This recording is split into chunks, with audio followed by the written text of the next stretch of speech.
നമ്മൾ സാധാരണ മുള്ളങ്കി നട്ട് കഴിഞ്ഞാൽ അത് വലുതാകുമ്പോൾ പറിച്ചെടുത്ത് കറി വയ്ക്കുകയാണല്ലോ പതിവ്.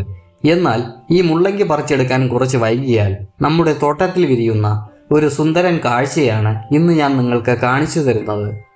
ഈ കാണുന്നതാണ് മുള്ളങ്കിയുടെ പൂവ്. കാണാൻ നല്ല ചേലല്ലേ? നമ്മൾ മുള്ളങ്കി പറിക്കാതെ മണ്ണിൽ തന്നെ നിർത്തിയാൽ അത് മുകളിലേക്ക് വളർന്ന് പൂക്കൾ വിരിയിക്കും. ഇതിൻ്റെ ഒരു ഘടന നോക്കി. ഒരു കുരിശിൻ്റെ ആകൃതിയിലാണ് ഇതിൻ്റെ 4 ഇതളുകൾ നിൽക്കുന്നത്. അതുകൊണ്ട് തന്നെ ഇതിനെ ക്രൂസിഫറസ് കുടുംബത്തിലെ അംഗമെന്നാണ് ശാസ്ത്രീയമായി പറയുന്നത്. ആദ്യം പച്ച നിറത്തിലുള്ള ചെറിയ മുട്ടുകൾ വരും. പിന്നെയാണ് അത് പതുക്കെ വിരിഞ്ഞ് നല്ല വെളുത്ത പൂക്കളാകുന്നത്.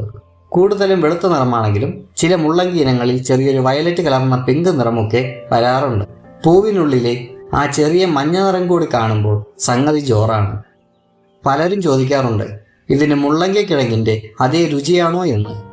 നമ്മൾ ആ കിഴങ്ങ് കഴിക്കുമ്പോൾ കിട്ടുന്ന ഒരു ചെറിയ എരിവും രൂക്ഷതയും ഈ പൂവിനുമുണ്ട്.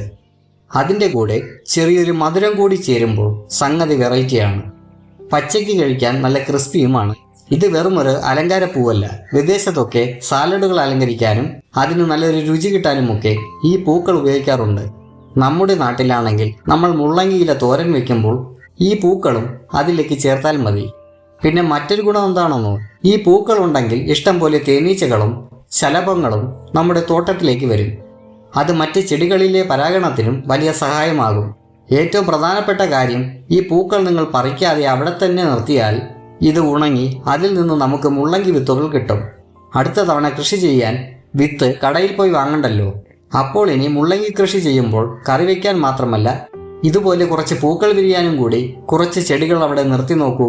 കാണാനും നല്ലതാണ്, ഗുണവും ഏറെയാണ്. ഈ ചെറിയ അറിവ് നിങ്ങൾക്ക് ഇഷ്ടപ്പെട്ടെങ്കിൽ ചാനൽ ഒന്ന് സബ്സ്ക്രൈബ് ചെയ്യാനും കൂട്ടുകാർക്ക് ഷെയർ ചെയ്യാനും മറക്കല്ലേ. അടുത്ത ഒരു വീഡിയോയുമായി വീണ്ടും കാണാം.